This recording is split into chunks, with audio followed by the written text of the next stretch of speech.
오늘 다윗이라는 그 인물이 하나님의 은혜를 사람을 통해서 격려를 받는 것을 볼 수가 있습니다. 다윗이 받은 격려, 요나단을 통해서 받게 되죠. 이 다윗의 삶을 우리가 시작하면서 보게 되면은 왕이 되기 전까지의 다윗의 삶을 한마디로 정의하면은 쫓기는 삶이었습니다. 도망자의 삶이었어요. 끊임없이 10한 5년 정도를 산으로, 광으로, 들판으로, 동굴로 늘 쫓겨다니면서 도망자의 삶을 살았습니다. 그 시작이 언제부터냐면 사무엘상 23장 18절에 보면은 어떤 게 나오냐면 그 블레셋 전쟁을 치르고 골리앗을 이기고 들어오는 다윗을 향해서 여성들이, 백성들이 칭찬을 하는데 어떻게 칭찬을 합니까? 사울이 죽인 자는 천천히요, 다윗은 만만이로다 그러면서 사무엘상 18장 7절에 이렇게 얘기하고 있습니다.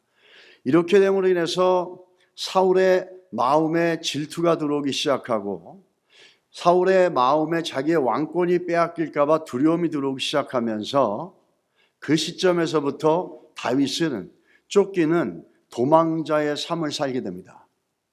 도망을 다니다가 얼마나 지치고 얼마나 힘들었으면 사무엘상 27장에 보면은 다윗이 자기를 원수로 여기고 골리앗을 이겨서 자기를 원수로 여기는 블레셋 나라에 망명을 합니다. 그러나 거기서도 배신을 받고 다시 쫓겨져 나오는 모습들을 봅니다. 여러분 한번 생각해 보십시오. 한두 사람이 아니라 그 나라의 최고 권력자 왕이 수십만 명의 군대를 거느리면서 다윗이라고 하는 한 인생을 쫓아다니고 찾으려고 그러고 죽이려고 도모를 하고 있다면 그 인생이 느끼는 절망감과 피곤함과 초조함과 두려움과 불안함은 이루 말할 수 없을 것입니다. 여러분과 저는 다윗과 같이 도망자의 삶은 아닙니다. 그렇지만 우리들의 삶을 좀 생각해 보면 현재 우리가 살아가고 있는 삶 속에 당면하고 있는 삶의 실제적인 일들, 또 막연한 미래에 대한 두려움들, 이런 것들을 보게 되면 우린 다윗이 도망자의 삶을 살았을 때 느꼈던 그 마음의 모습과 우리 안에 있는 모습들이 조금 정도는 다르지만 상당히 비슷할 수 있습니다.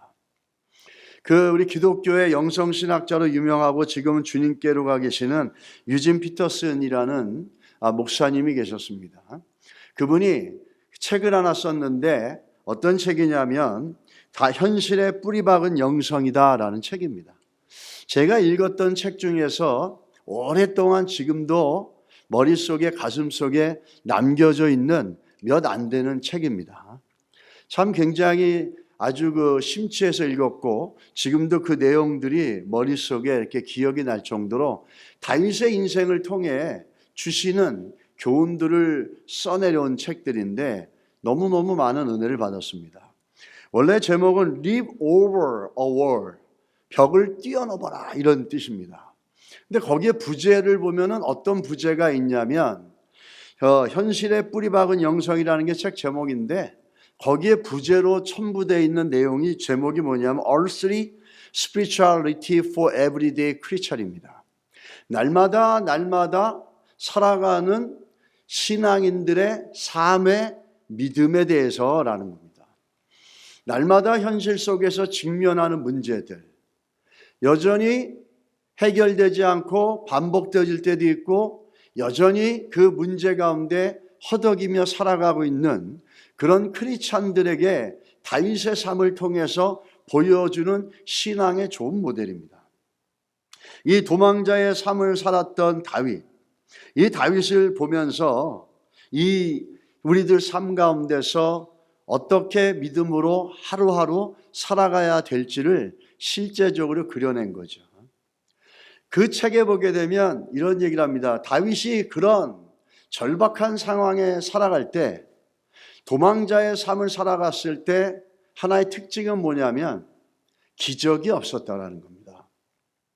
날마다 반복되는 그 문제, 눈을 뜨면 오늘도 사울의 군대와 사울의 사람들이 자기를 찾아다니고 또 설치하고 쫓아다니는 것을 피해 가야 되는 그 직면에 있는 문제 속에서 어떤 특별한 기적이나 어떤 특별한 일들이 있었던 게 아니라 다윗은 그 삶의 정점에서 찝된 리변이라고 합니다.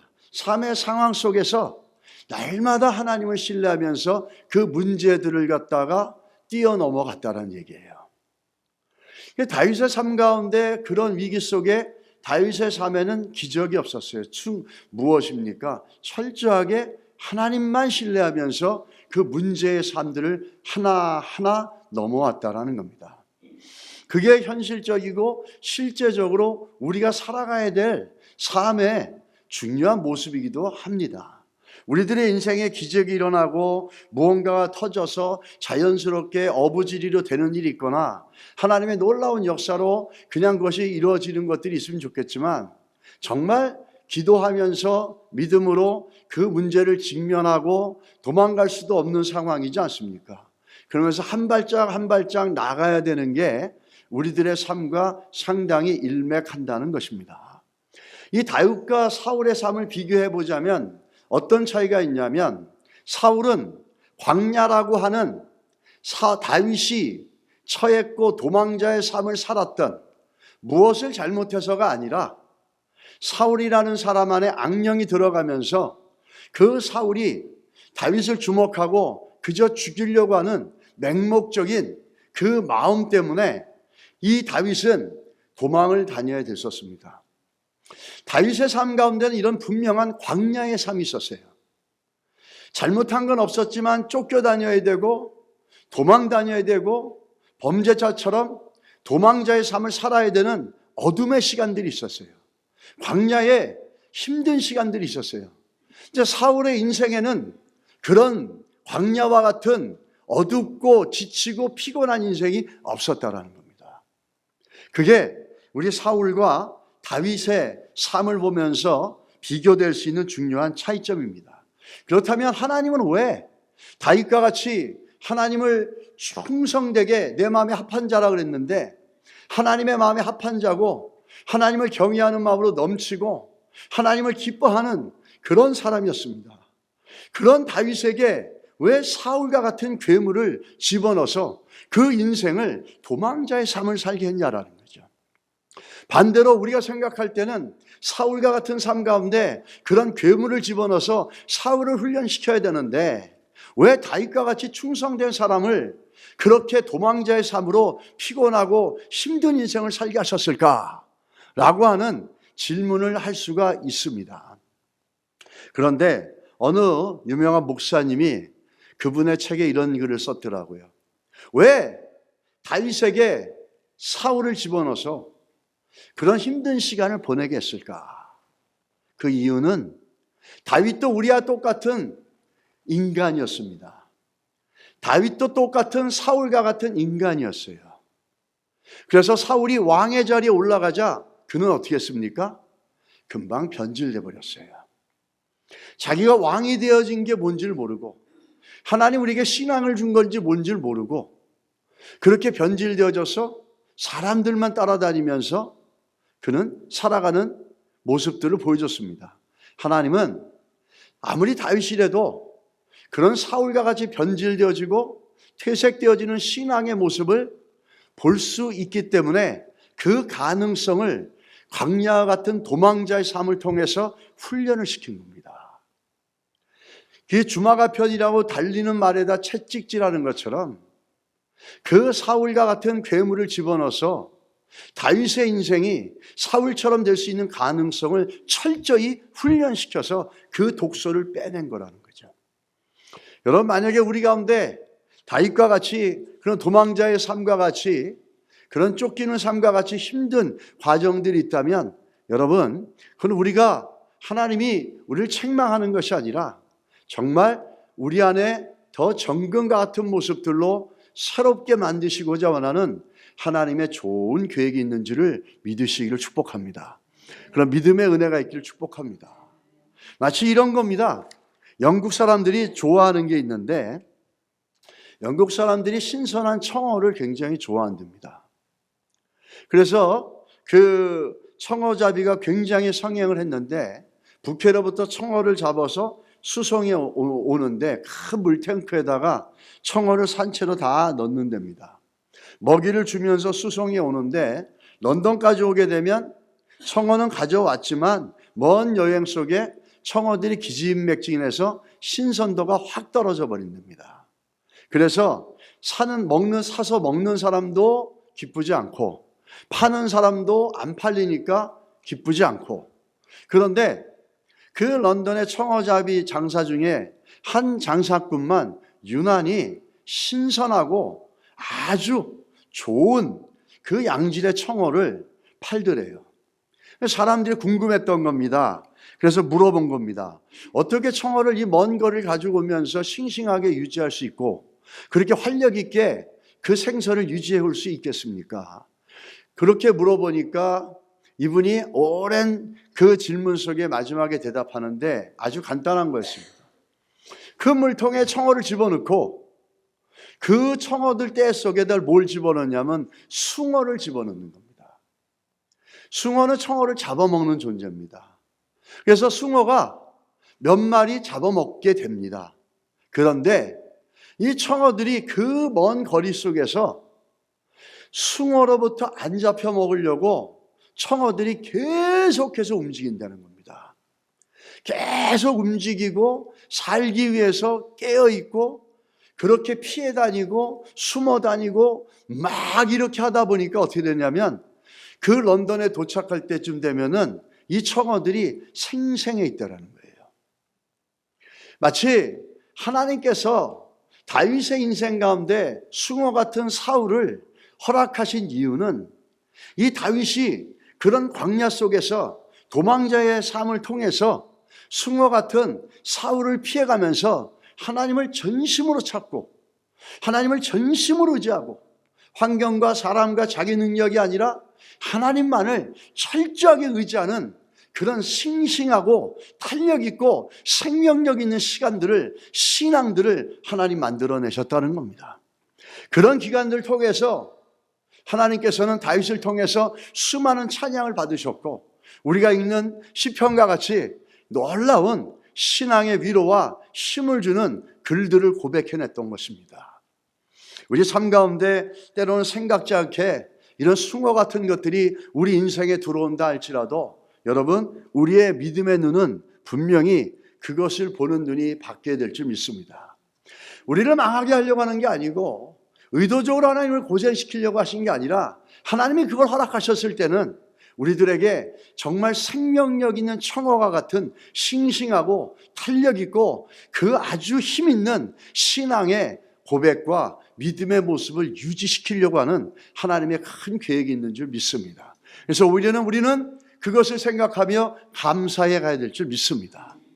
이 다윗의 상태가 지금 오늘 본문에 나오는 다윗의 상태는 그렇게 좋은 상태가 아니었어요. 15절에 보면 다윗을 어떻게 표현합니까? 다윗이 사울이 자기의 생명을 빼앗으려고 나온 곳을 보았으므로 이렇게 얘기합니다. 다윗이 지금 어떤 상황이었냐면 이 보았으므로 라고 하는 얘기는 뭐냐면 다윗이 사울이 자기를 죽이려고 찾아다닌다는 걸 알았다라는 거예요. 자기가 지금 문제 가운데 빠져 있다라는 걸 다윗이 알고 있었다라는 거예요.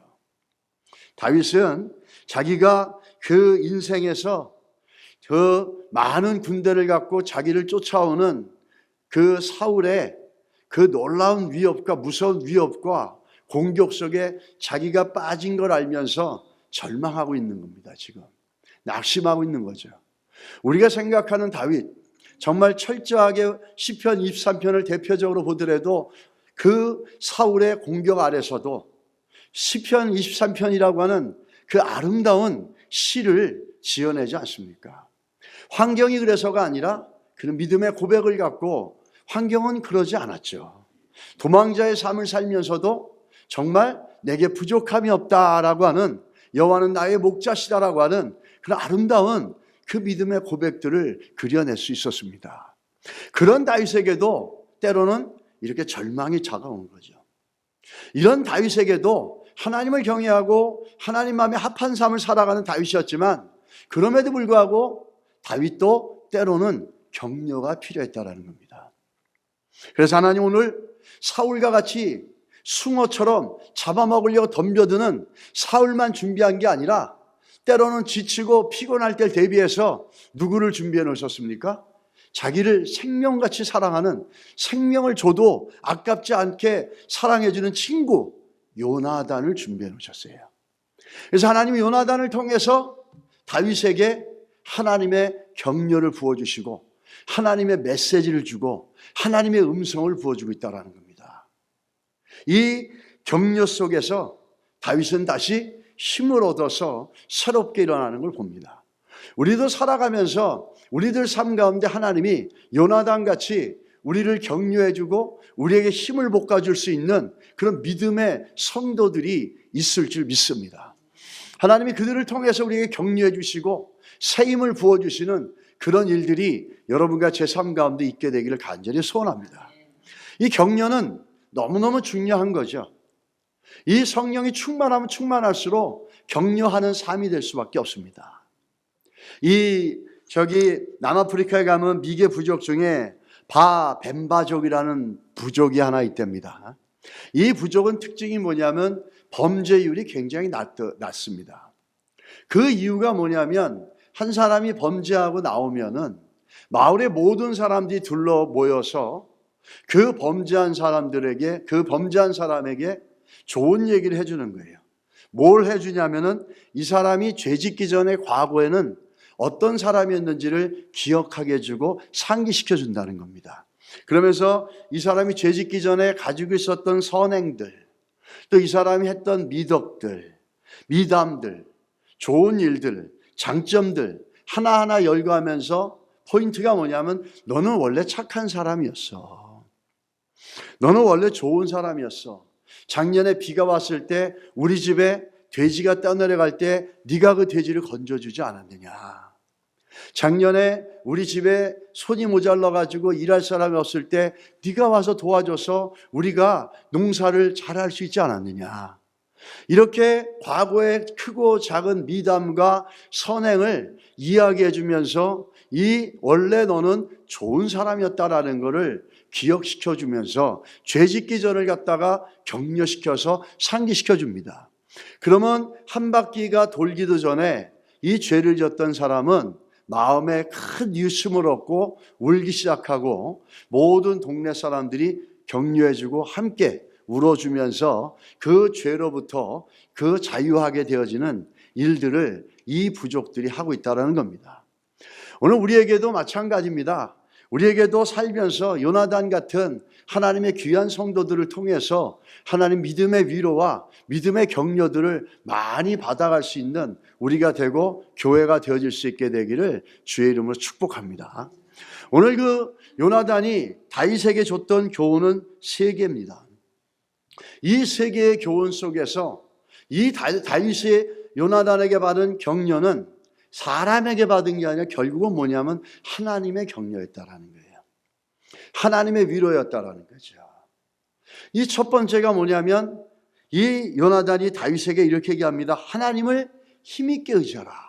15절 16절에 보면 나오는데 하나님을 16절에 힘있게 의지하라 이렇게 얘기합니다. 영어에 보면 뭐라고 하냐 Find strength in God 이렇게 얘기합니다. 하나님 안에서 힘을 얻어라 이런 얘기죠. 이 얘기를 그 영어 성경에 나와 있는 것들을 보면은 하나님 안에서 힘을 얻어라 라고 하는데 그거를 도와주는 게 누구냐면 helped him, 요나단이었다는 거예요. 요나단이 지금 절망 가운데, 환경 가운데, 문제 가운데 눌려서 하나님 안에 있는 힘을 바라보지 못하고 그 힘으로 살아가야 되는데 지금 절망이 너무 크다 보니까 두려움이 너무 크다 보니까 그렇게 하지 못하는 다윗에게 어떻게 합니까? 거기서 격려해 주는 거예요. 우리 한국말로는 하나님을 힘있게 의지하라. 그렇죠? 맞습니다. 영어 성경에는 보면은 하나님을 help him find, 그를 도와서 잊어버리고 지쳐서 하나님을 찾을 힘이 없고 환경만 보면서 사람만 보면서 사울의 권력을 보면서 무서워서 떨고 있는 다윗에게 하나님 안에 있는 그 힘의 능력을 찾을 수 있도록 도와주고 있다는 거예요. 이게 격려라는 겁니다. 여러분, 칭찬과 격려는 다른 겁니다. 칭찬을 예를 들자면 이런 특징이 있습니다.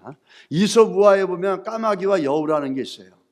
까마귀가 아주 맛있는 고기를 한 덩어리를 딱 집어갖고 나무 위에 올라가서 그걸 먹으려고 하는데, 그걸 가만히 보고 있던 여우가 지나가다가 까마귀에게 이렇게 합니다. 까마귀야, 너는 왜 이렇게 털도 이쁘고 몸매도 이쁘고 넌 정말 새들의 왕이야, 왕디가.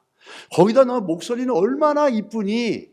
그러니까 까마귀가 우쭐해서 깍깍 하다가 입에 물고 있는 뭐죠? 고깃덩어리를 놓쳐버립니다. 그럴 때 여우가 잽싸게 가서 그걸 탁 먹어버리죠. 이게 칭찬이 갖고 있는 특징이에요. 칭찬은 나에게 초점을 맞춰져 있는 건데, 칭찬은 잘못하면 내가 가진 걸 잃어버릴 수 있는 특징이 있다는 거예요. 근데 격려는, 특히 믿음의 격려는 어떤 격려가 특징이 있냐면, 오늘 그 요나단이 하는 것처럼 나에게가 아니라, 내가 가지고 있는 것에가 아니라, 내가 잘하는 것에가 아니라 뭐죠? 하나님께 초점을 맞추게 하는 거예요. 이게 믿음의 격려라는 겁니다. 믿음의 격려는 칭찬과 다른 거죠. 칭찬을 잘못하면 교만해질 수 있고 우쭐해져서 넘어질 수가 있고 패배할 수 있습니다. 그런데 우리의 격려는 뭐냐면 하나님 앞에 나갈 수 있게 하고 하나님을 더 바라보게 하시고, 환경이 아니라 내 능력이 아니라 하나님 앞에 초점을 맞추게끔 만들어가는 그런 특징이 있는 게 믿음의 격려라는 겁니다. 다윗은 지금 너무너무 큰 문제 직면에 있지 않습니까? 정말 자기의 힘으로 감당할 수 없는 사람이잖아요, 사울은. 그런데 지금 요나단이 와서 뭐라 그러냐면 환경 보지 말라는 거죠. 사람 보지 말고 네 능력의 한계를 보지 말고 뭘 보라는 겁니까? 하나님을 더 깊이 의존하는 거예요. 하나님 안에 있는 힘을 찾아라, 이런 얘기죠. 이렇게 지금 요나단이 격려하고 있다는 겁니다. 여러분, 우리가 격려해 줄 때 다른 게 아니라 그냥 당신 이거 잘해, 이거 잘해, 이건 칭찬이에요. 그게 아니라 우리가 어떻게 격려해야 되겠습니까? 그를 하나님을 더 신뢰할 수 있도록, 잊어버렸던 하나님의 능력을 되찾을 수 있도록, 우리가 살아가는 게 내 힘이 아니라 하나님의 능력으로 살아갈 수 있도록, 그 하나님 안에 있는, 예수 그리스도 안에 있는 하나님의 그 능력을 볼 수 있게 하고 믿음으로 다시 발견해서 그 능력으로 환경이 내 능력보다 너무너무 크지만, 저 사울의 권력이 내 능력보다 너무너무 크지만 내 능력 보지 않고 하나님의 능력을 바라보며 하나님을 의지하고 하나님을 바라보게 하는 것, 이게 믿음의 격려라는 겁니다. 이런 격려들이 믿음의 삶 가운데, 믿음의 교제 속에 많이들 이루어지기를 바랍니다. 그 대화하는 형제 자매들 가운데, 또 만나서 교제하는 성도들 가운데 이런 믿음의 격려들이 흘러가는 것이, 이게 성도의 교제가 돼야 되고, 그것을 통해서 힘을 얻어서 다시 주를 바라보며 다윗과 같은 삶을 살아낼 수 있을 줄 믿습니다. 이렇게 현실을 바라보지 않고 하나님을 바라보며 격려해 주는 것, 너무너무 중요하죠. 그러기 위해서는 우리가 하나님 앞에서 겸허한 태도를 가져야 됩니다. 하나님, 저는 질그릇입니다. 흙으로 만든 그릇이에요. 언제 깨질지 못하는 야작한 그릇입니다. 근데 내가 존귀함을 얻고 내가 보배로운 존재가 되는 건 뭐냐면, 이 질그릇 같은, 이 토기 그릇 같은, 뚝사발 같은 이 그릇 안에 보배이신 예수가 있기 때문입니다. 주님, 나는 예수가 없으면 저는 그냥 흙그릇입니다. 예수가 내 안에 있기 때문에 내가 질그릇 되어졌습니다. 주님, 내가 이 예수를 바라보며 보배로운 존재가 되기를 원합니다. 우리 이런 겸허함을 우리 기억하고, 그러므로 인해서 내 능력을 의지하지 않고 나는 예수 안에서 주님 주시는 능력만 바라보고 가겠습니다. 내게 힘 주시는 자 안에서 내게 능치 못함이 없으리라고 말씀하셨습니다. 우리는 그 예수 그리스도 안에서 주님이 주시는 힘을 찾아가는 것이지, 그 성령의 능력과 믿음의 힘을 의지하는 것이지, 내가 가지고 있는 것을 갖고 나가는 게 아니라는 거죠. 우리 자녀들에게 믿음의 격려를 많이 해주시기 바랍니다. 하나님을 바라봐라. 하나님은 좋은 계획을 갖고 계시다. 또 부부 간에도 믿음의 격려를 많이 해주시기 바랍니다. 성도들 간에도 믿음의 격려를 많이 해주시기 바랍니다. 힘들고 어렵지만 하나님 바라봅시다. 기도해드리겠습니다. 요나단이 도와줬던 것처럼 기도로 도와드리겠습니다. 하나님 안에 힘을 바라보시고 하나님을 더 의지하고 환경 바라보지 마시고 사울의 권력이 아무리 강해도 하나님이 지키시고 하나님이 붙잡아 주실 테니까 이 환경과 여건을 이끌어가는 건 하나님이십니다. 사울을 허락하신 것도 하나님인 것처럼 사울을 붙잡고 있는 것도 하나님이십니다. 그 하나님을 의지하십시오. 이렇게 격려해 주는 우리 교회가 되고 우리의 만남들이 될 수 있게 되기를 예수 이름으로 축복합니다. 이 다윗은 종국의 그런 삶을 살아냈어요. 종국의 결국은 환경을 안 보고 하나님만 의지하면서 그 인생의 문제와 담들을 뛰어넘었어요. 그게 시편에 나와 있습니다. 시편 18장 29절이에요. 같이 한번 읽을까요? 내가 주를 의뢰하고 적군을 향해 달리며 내 하나님을 의지하고 담을 뛰어넘나이다. 아멘. 뭐라 그럽니까? 자기 삶 가운데 적군이 있고 자기 삶 가운데 너무 높아서 뛰어넘지 못할 자기 능력으로 감당이 안 되는 벽이 있다라는 거예요. 그런데 어떻게 뛰어넘냐고요? 주를 의지하며. 요나단의 격려를 다윗은 그대로 받아들인 것 같습니다. 그리고 끝낸 자기 삶 가운데 절망했을 때, 지쳤을 때 요나단이 격려해줬던 걸 기억했었는지 모르겠지만은 결국에는 환경을 보지 않고 자기 능력을 보지 않고 하나님을 의지하면서 적군에게 달려나가고 높은 담을 뛰어넘는 믿음의 생명력 있는 열매를 맺어냈다는 거죠. 우리 안에도 분명히 이런 역사를 이루실지 믿습니다. 우리 능력은 부족하고 우리의 삶은 너무 높은 담으로 쌓여있고 문제로 있다 할지라도 주를 의지하면서 뛰어넘어갈 수 있는 그런 믿음의 능력들을 우리가 의지하며 주를 더 힘있게 의지하시기를 주의 이름으로 축복하고 격려합니다. 그래서 이 한 해를 살아갈 때 환경이 어렵고 여건이 어렵고 내 능력은 바닥이 났어도 주를 더 힘있게 의지하여서 승리의 열매를 맺어가는 우리가 되기를 주의 이름으로 간절히 축원하고 소원합니다. 두 번째 보시면 요나단이 준 격려는 두 번째 뭐죠? 두려워하지 말라예요. No fear입니다. 두려워하지 말라는 거죠. 곧 요나단이 그에게 이르기를 두려워하지 말라. 내 아버지 사울의 손이 내게 미치지 못할 것이요. 이렇게 얘기합니다. 굉장히 중요한 얘기가 이 안에 있습니다. 걱정하지 말라, 두려워하지 말라 이렇게 얘기하는 거죠. 우리가 이 두려워한다는 거 우리들 삶 가운데 두려움, 염려, 근심은 굴비꾸러미처럼 항상 같이 옵니다. 같이 연결됩니다. 염려가 오고 걱정이 오면 결국에 두려움이 있고 두려움의 밑둥에 보면 염려와 근심이 깔려져 있어요. 이 염려와 근심은 우리 마음을 요동하게 만들고 믿음의 주를 바라보게 하는데 너무너무나 큰 장애가 되어지고 바닷물이 파도에 요동치듯이 두려움과 염려와 근심에 우리의 신앙은 늘 요동치고 우리의 심령은 평안과 기쁨이 없어져 가고 안정감이 없어져 갑니다. 예전에 그 중국 노나라에 그 한 다리가 잘린 왕태라는 사람이 있었습니다. 이 사람은 학식이 뛰어나고 아주 평판이 좋아 문화생이 공자의 문화생보다 더 많았다고 합니다.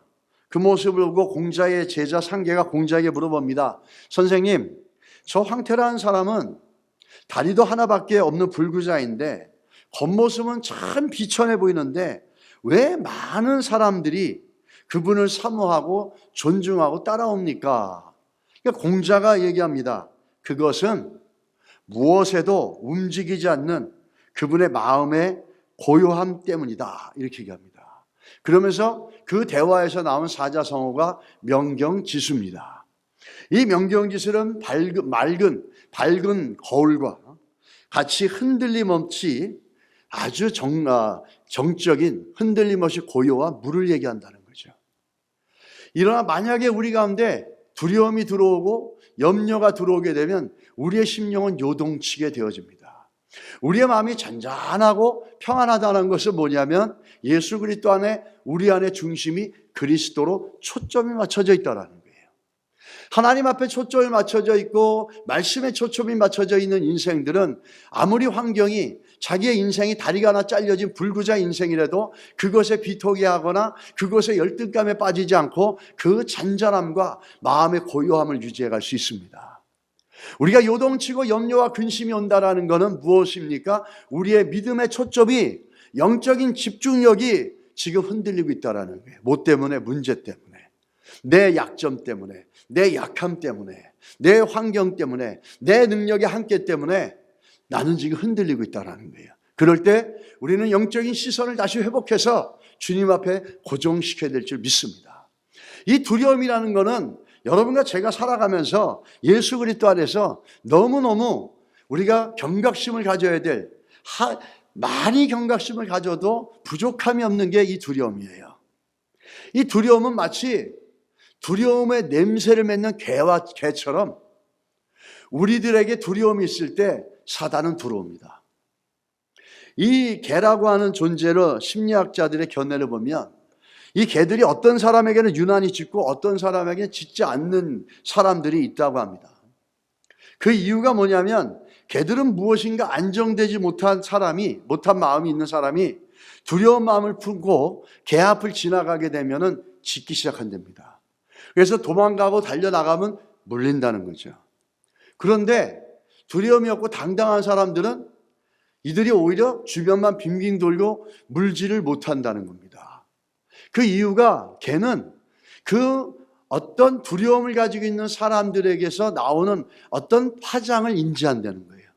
그래서 dog smells fear. 이 개는 두려움을 맡는다라고 얘기하는 거죠.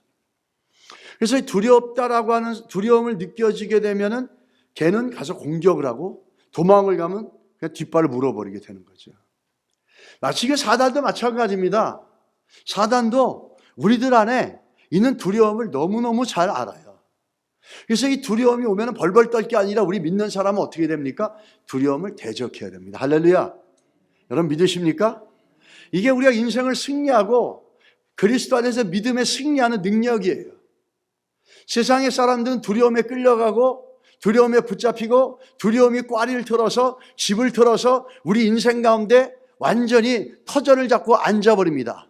근데 우리는 예수 그리스도 안에서 하나님 주시는 건 두려움이 아니라 사랑과 능력과 근신함이에요. 우리는 그 두려움은 하나님 주신 게 아니에요. 그건 예수 이름으로 대적하고 싸워나가야 될 것들입니다. 안 그러면 우리 인생은 두려워하는 대로 끝나버린다는 거예요. 그래서 베드로전서 5장 8절로 9절에 뭐라고 얘기합니까? 같이 읽겠습니다. 근신하라, 깨어라. 너희 대적 마귀가 우는 사자같이 두루 삼기며 삼킬 자를 찾나니 너희는 마음을 굳게 하여 저를 대적하라. 이는 세상에 있는 너희 형제들도 동일한 고달을 당하는 줄을 아미니라. 이 우리 마귀들이, 이 사단들은 내 안에 있는 두려움의 냄새를 너무너무 잘 맡습니다. 그래서 그들이 두려워가지고 우리들에게 두려움을 계속해서 줄 때 우리는 그걸 대적해 나가야 됩니다.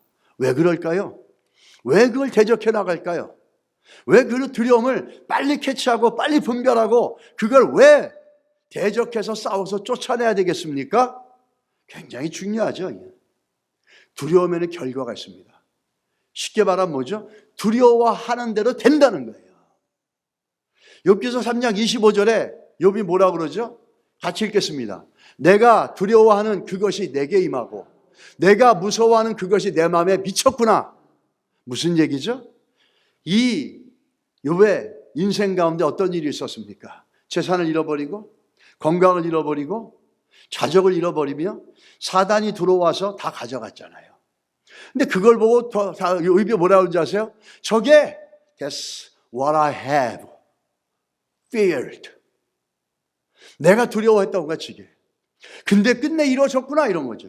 어쩌면 성경은 기록하지 않았지만은 욥기 안에, 욥 안에 두려워하는 것들을 개가 두려워하는 걸 맡는 것처럼 사단은 그 두려워하는 냄새를 맡아서 하나님 앞에 가서 참수하고 다 욥이 두려워하는 대로 그대로 만들어 버렸는지도 모르겠습니다. 욥은 두려웠나 봐요. 내가 자녀들을 잃어버리면 어떡할까? 내가 재산을 잃어버리면 어떡할까? 내가 육체의 건강을 잃어버리면 어떡할까? 이렇게 두려움 가운데 살아 있었던 것 같고 그 안에 그 두려움이 있었나 봐요. 그 일이 터지자 이게 왜 이러지가 아니라 뭐라 그러죠? 내가 두려워하는 것이 끝내 미쳤구나. 내가 두려워했던 것이 끝내 일어났구나. 내가 두려워하고 무서워하는 것이 그게 내 몸에 이루어졌구나라는 거예요. 두려워하는 대로 됐다라는 거예요. 두려움에는 형벌이 있습니다. 왜? 두려워하는 대로 되기 때문이에요. 여러분 안에 두려움이 있다면 그거를 당연한 것처럼 아니면은 어쩔 수 없는 것처럼 생각하지 마세요. 그거는 어쩔 수 없는 게 아니라 당연한 게 아니라 하나님 우리에게 주시는 게 아닙니다. 그거는 사단이 우리 안에 들어와서 두려워하는 대로 만들어버리려고 하는 사단의 시작점이라는 거죠. 아, 사업이 망할까 두려워. 두려우면 기도하시고 예수 이름으로 대적하고 물리쳐내십시오. 평안이 올 때까지 기도하십시오. 그 두려워하는 대로 가만히 놔두면 언젠가 이럴 거예요. 그 망하게 되면 아이고 끝내는 망했네. 내가 두려워하는 대로 됐지. 거봐, 내 생각은 변하며 내 생각은 정확해. 그건 생각이 정확한 게 아니라 정확히 말하면 마귀한테 속은 거죠. 하나님은 우리를 갖다 성공시키고 승리하게 만들어주십니다. 어떤 형태든지 우리에게 좋은 계획을 갖고 계세요. 근데 두려움에 붙잡혀서 두려움대로 결과가 나오니까 거봐, 내 생각이 맞았어. 그건 마귀에게 붙잡힌 생각의 결과입니다. 하나님은 그렇게 주지 않아요. 두려움이 있으시면 오늘 이 시간에 예수 이름으로 대적하시기 바랍니다. 두려움은 절대로 하나님 주시는 게 아니에요. 미래에 대한 두려움이 있습니까? 뭔가 하는 것들에 대해서 자녀들에 대한 두려움, 내 건강에 대한 두려움, 그 두려움은 우리 하나님 우리에게 주시는 게 아니고 하나님 주시는 건 뭐죠? 능력과 사랑과 절제하며. 하나님 주시는 건 뭐죠? 세상에 줄 수 없는 평안입니다. 이게 우리 안에 있어야지 예수를 믿고 있어도 두려움에 발발발 떨어 살면서 이거는 사단에게 속고 있는 겁니다. 두려우면 두려움 결과가 있어요.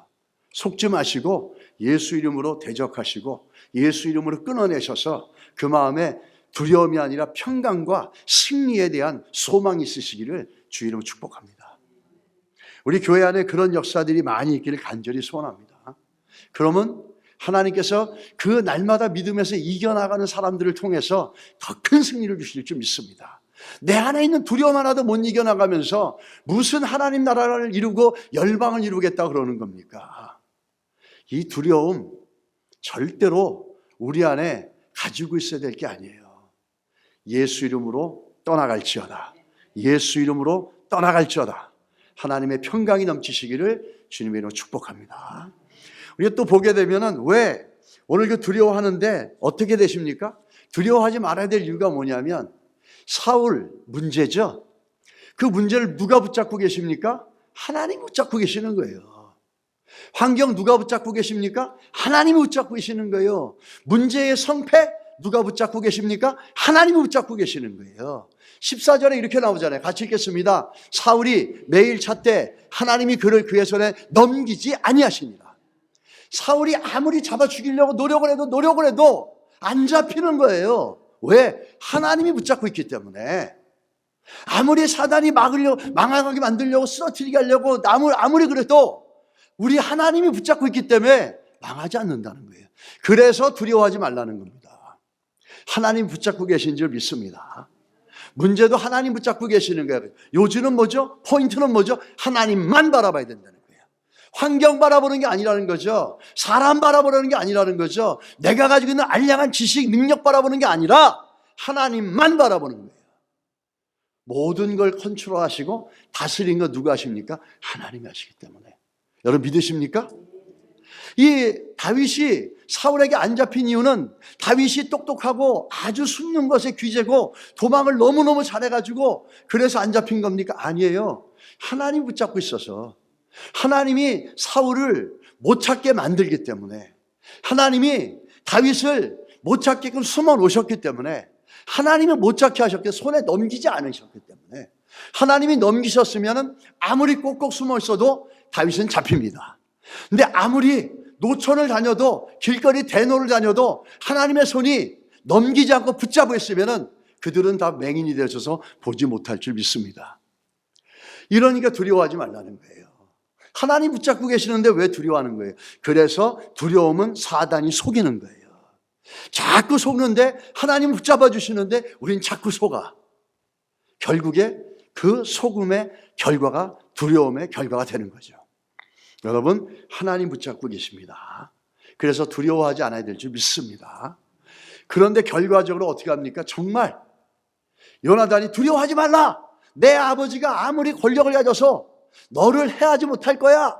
이렇게 얘기했는데 정말 현실적으로 이게 드러났어요. 그게 우리가 28장에 가서 23장 27절과 28절입니다. 우리 같이 한번 읽을까요? 시작. 전령이 사울에게 와서 이르되 땅을 침노하나이다. 이에 사울이 다윗 뒤쪽 길을 그치고 돌아와 블레셋 사람들을 치러 갔으므로 그것을 셀라 하마느 곳이라 칭하니라. 뭘 보여주는 겁니까? 하나님이 다윗을 붙잡고 있다고 그랬잖아요. 하나님이 사울을 붙잡고 있다고 그랬잖아요. 도망자의 삶의 환경을 누가 붙잡고 있다는 거예요? 하나님이 붙잡고 있다는 거지 않습니까?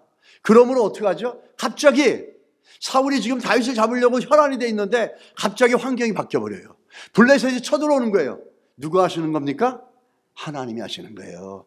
그러니까 갑자기 쳐들어오니까 다윗을 뒤쫓아기를 그치고 어떻게 합니까? 블레셋 군대와 싸우러 나가는 거예요. 이게 누가 하시는 거예요? 하나님이 하시는 거예요.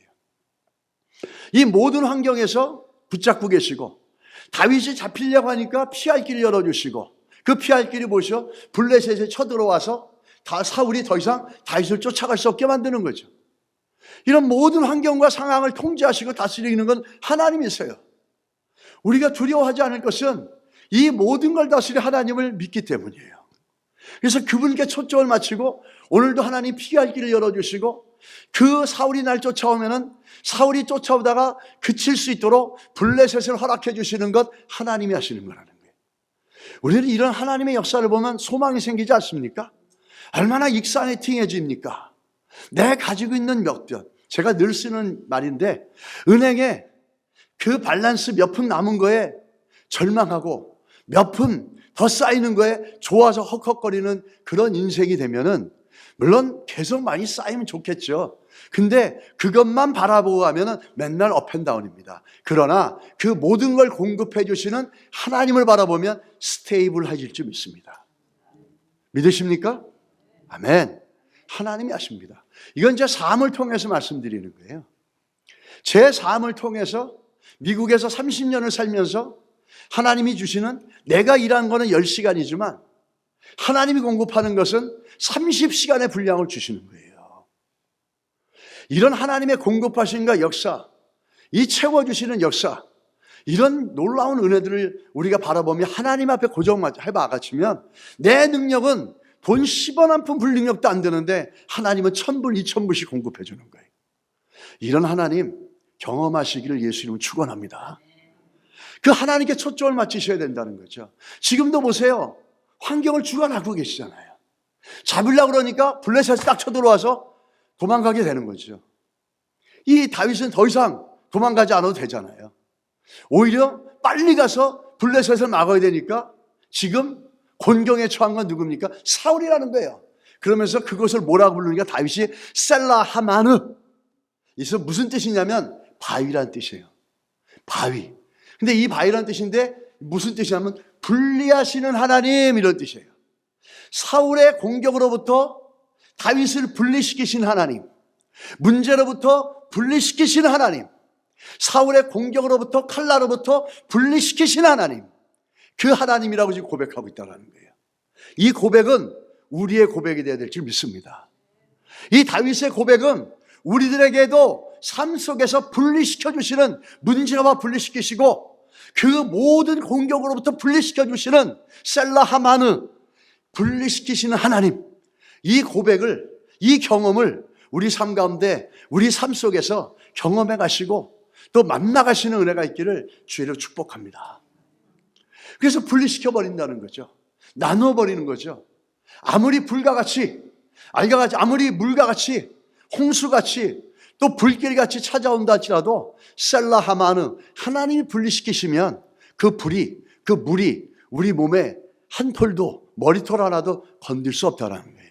환경을 주관하고 계시는 그 하나님을 신뢰한다면 우리는 두려워하지 않을 줄 믿습니다. 이렇게 이 다윗을 보면서 위기 가운데 하나님께서 분리시켜 주는데, 이 요나단의 격려는 사람의 말이 아닙니다. 하나님이 요나단을 통해서 다윗을 격려해 주는 거죠. 여러분을 통해서 하나님이 요나단처럼 사용해서 절망 가운데 있는 다윗과 같은 인생이 있다면 요나단처럼 믿음의 격려를 해 주시기 바랍니다. 하나님을 힘있게 의지하십시오. 두려워하지 마십시오. 셀라 하만을 분리시키는 하나님이 계십니다. 하나님이 주관하십니다. 그분만 초점 맞추십시오. 그러면 그분이 사울의 손 안에서 당신이 직면한 문제 속에서 당신을 건져내시고 분리시켜 주실 겁니다. 이렇게 믿음으로 격려해 주시고 믿음으로 힘을 볶아주는 믿음의 성도들 되시기를 예수 이름으로 축원합니다. 매일 모이면은 남 얘기하고 비난하고 문제 얘기하는 게 아니라 이 하나님을 경험한 사람들은 그런 성도들에게 이것들이 흘러가고 이렇게 내가 만난 하나님을 나눠주고 알려주기 위해서 너무너무 간절하다는 거예요. 셀라 하만의 고백을 여러분과 제 안에서 우리 교회 안에 넘치게 되기를 주의 이름으로 축원합니다.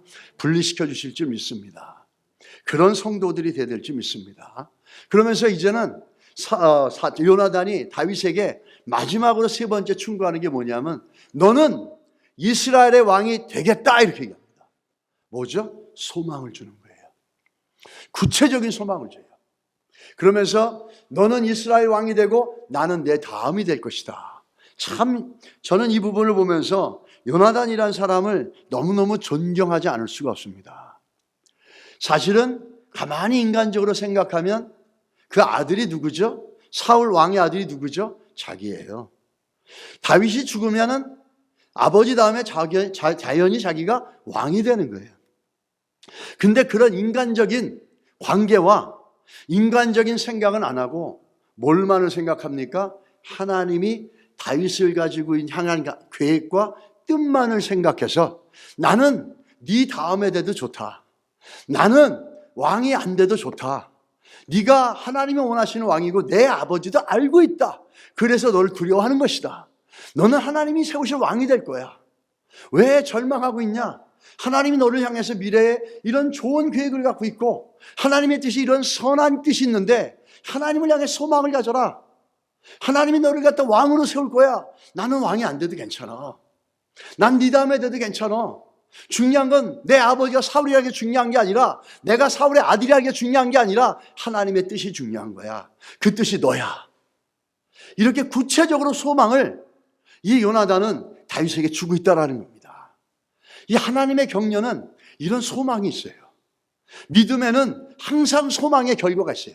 믿음, 소망, 사랑이 있는데 우리가 하나님을 신뢰하고 모든 걸 주관하시는 그 하나님 앞에 초점을 맞추면 그 다음에 뭐가 생기죠? 하나님이 나를 향할 일들, 하나님이 나를 향해서 하실 계획들, 하나님 나를 향할 가지신 좋은 뜻들에 대해서 소망이 일어나기 시작한다는 거예요.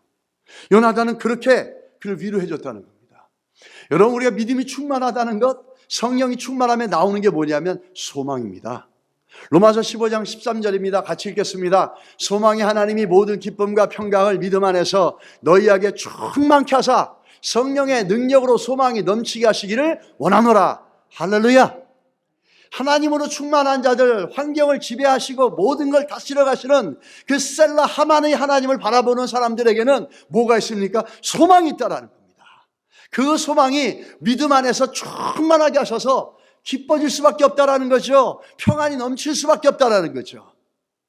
우리가 하나님을 신뢰하면은 이런 기쁨이 있어요. 환경이 어떠하든 상관없이, 내 능력이 얼마나 되든 상관없이 우리 모든 걸 주관하신다는 하나님을 정말 우리 안에 신뢰한다면 우리는 어떤 게 생깁니까? 소망이 생기는 거예요. 우리 안에 소망이 없으면 얼마나 여러분 괴로운 줄 아십니까? 제가 가끔 가다가 생각하는 게 있습니다. 이 미들랜드 와서 한 2년 넘어 3년 되니까 이제 전화도 안 와요. 옛날 사람들이 참. 그래서 작년 1년 때는 조금씩 오더라고요. 2년 때도 좀 오더니 이제 올해 들어오면서는 전화도 안 와. 잊혀진 이름이에요. 저는 이제 답답하더라고. 깝깝하고 이제 나 잊어버렸구나. 그렇지만 한 가지 소망이 있어요. 내가 은퇴하면은 뭘 해야지. 은퇴하면 이거 해야지. 은퇴하면 뭐 해야. 이런 소망이 생기면 다시 이렇게 기쁨이 쫙 올라옵니다. 이건 뭐 작은 개인적인 생각이지만 더 궁극적이고 본질적인 게 뭐냐면 하나님에 대한 신뢰. 이 하나님에 대한 신뢰가 있으면 그 결과는 뭐죠? 소망이 있다는 거예요. 소망이 있는 사람의 얼굴이 찌부려져 있겠습니까? 소망이 있는 사람은 뭔가 모르게 기쁨이 있다라는 거죠. 평강이 있다라는 거죠. 얼굴을 딱 보면 저 사람이 절망했다는 거 뭐죠? 소망이 끊어졌다라는 거잖아요. 어떤 사람은 얼굴을 보면 소망이 넘치는 거야. 우리는 이렇게 하나님의 은혜 가운데 주를 바라보면서 이 소망의 능력으로 가득 찬 삶이 되어지기를 간절히 소원합니다. 그렇게 되어질 줄 믿습니다. 그러면서 오늘 또 어떻게 합니까? 오늘 읽었던 그 말씀 포함에 우리는 굉장히 중요한 게 막연한 소망을 얘기하지 않아요. 막연한 optimistic이 아니에요. 우리는 어떤 염세주의자들이 말하는 것처럼 인생은 시간이 가면 잘 될 거야, 이런 식으로 말하는 아주 허무주의적이고 막연한 소망을 갖는 게 아니라 어떻게 해야 합니까? 요나단은 너는 나 앞에 내 전에 네가 왕이 될 거야. 그게 하나님의 뜻이야. 아주 구체적으로 소망을 주잖아요. 우리 하나님 앞에 소망을 갖고 있고 하나님을 신뢰하는 자들에게는 정말 하나님 우리 인생을 하실 것에 대한 구체적이고 분명한 소망을 주신다는 거예요. 성령이 하시는 일이 뭐냐면 우리 안에 격려하고 우리를 위로해서 소망을 갖게 해주시는 거예요. 그래서 성령이 뭐죠? 성령의 능력으로 소망이 넘친다. 우리 안에 성령으로 충만하고 하나님의 믿음으로 충만한 자들은 어떤 게 나옵니까? 소망의 말들을 하죠. 소망이 넘치니까, 내가 소망이 넘치니까 옆에 있는 이웃에게도 소망을 나눠주고 소망의 근거가 되시는 예수 그리스도를 나눠주고 소망에 충만한 걸 나눠주면서 그들에게 위로를 주고 그들에게 힘을 주는 거 아닙니까? 이게 성령의 충만함이에요. 우리는 성령에 충만해서 격려자고 위로자가 되어줬던 사람이 사도행전교에 누구였죠? 바나바를 볼 수 있습니다. 이 성령이 충만한 사람들은 격려자의 삶을 삽니다. 위로자의 삶을 삽니다. 소망을 나눠주는 삶을 산다는 거죠. 이게 우리 오늘 본문을 보면서 우리가 기억해야 될 줄 믿습니다. 성령 충만한 사람, 소망의 능력이 있습니다. 이 성령이란 이름은 다른 말로 보혜사라 이렇게 얘기합니다. 영어로 보면 파라클레테스라고 그러죠. 러이어, along, 내 옆에서 call, 불러준다, 말해준다. 그래서 변호사, 러이어라고 그러고 comfort, 평안하게 한다, 위로자라고 그러고 격려자, encouraging이라는 뜻이 있어요. 하나님의 성령으로 우리 안에 충만하면 제일 먼저 뭐죠? 소망이 생기는데 그 소망이 얼마나 격려가 되고 위로가 됩니까? 그리고 이 성령님은 다른 걸 얘기하는 거 아니야. 나를 위해서 얘기해 주는 거예요. 세상 사람들이 정죄하고 세상 사람이 환경을 절망할 때 성령은 뭐라 그러죠? 아니야. 하나님이 하실 거야. 하나님은 저 사울의 손에 너를 넘기지 않아. 하나님은 보고 계셔. 하나님의 셀라 마하는 너를 분려시켜 주실 거야. 이런 소망을 주시는 거예요. 환경을 보면 뭐라고 생각합니까? 이제 너는 다 끝났어. 이렇게 얘기하는데 우리가 기도와 말씀 가운데 성령으로 충만하고 성령의 음성을 기울이며 하나님 뭐라고 말씀하십니까? 이제 시작이야 이렇게 얘기하십니다. 하나님 말씀하신 거 완전 다르죠. 하나님 늘 우리에게 소망을 주는 거예요. 다 끝났어 이게 아니라 이제 시작이야. 다윗은 지금 다 끝난 것 같았죠? 아니죠. 이제 시작이었지 않습니까? 이제 다윗의 인생에 이제 시작이 되었다는 거예요. 물론 암담하죠. 도망자 인생을 살아가야 되는 거죠. 그래서 절망이라 생각하고 이제 다 끝났다고 생각하는데 요나단은 뭐라고 하죠? 아니야. 하나님은 너를 향해서 계획을 갖고 있어. 너는 나보다 먼저 왕이 될 거야. 너는 끝난 게 아니라 이제 시작이야. 이렇게 얘기하고 있다라는 거예요. 옆에 분들에게 이렇게 한번 얘기해 주세요. 이제 시작입니다. 이제 시작입니다. 할렐루야. 이 소망이 우리들을 만들어 가십니다. 그래서 믿음의 결과는 소망이 있다는 거예요. 우리 교회 하나님께서 세우셨고 하나님이 이끌어갑니다. 우리 교회를 향한 믿음을 갖고 하나님이 하실 것에 대한 소망을 가지시기 바랍니다. 여러분의 인생과 여러분의 자녀들 향해서 하나님을 신뢰하면서 그 아이들 가운데 이루어질 하나님의 놀랍고 선한 계획들을 소망하시기 바랍니다. 내 인생에 능력도 없고 보잘것도 없고 환경도 갇힌 것 같지만 나를 보지 말고 하나님을 바라보면서 나를 통해서 하나님의 일하실 것에 대한 소망을 가지시기 바랍니다. 하나님은 이제 시작이라 말씀하십니다. 맞습니다. 마지막으로 말씀 하나 마치고 드리고 마치겠습니다. 유대인의 랍비 휴거 그린이라는 분이 2차 세계대전 때 독일 집단 수용소에서 온갖 고난을 겪었습니다. 아버지와 함께 집단 수용소에 거치면서 고난을 겪었는데 나중에 전쟁이 끝나고 독일의 데르모르겐이라는 잡지에 기고를 했는데 그 가운데 나오는 얘기입니다. 1944년 아주 추웠던 어느 겨울이었는데 저녁에 아버지가 저와 또 몇 명의 친구분을 건물 한 곳으로 모아가지고 품 안에서 진흙으로 만든 주발 한 그릇과 버터 조각을 한 조각을 꺼내면서 그 버터는 수용소에서 정말 구하기 어려운 것들이라는 거예요.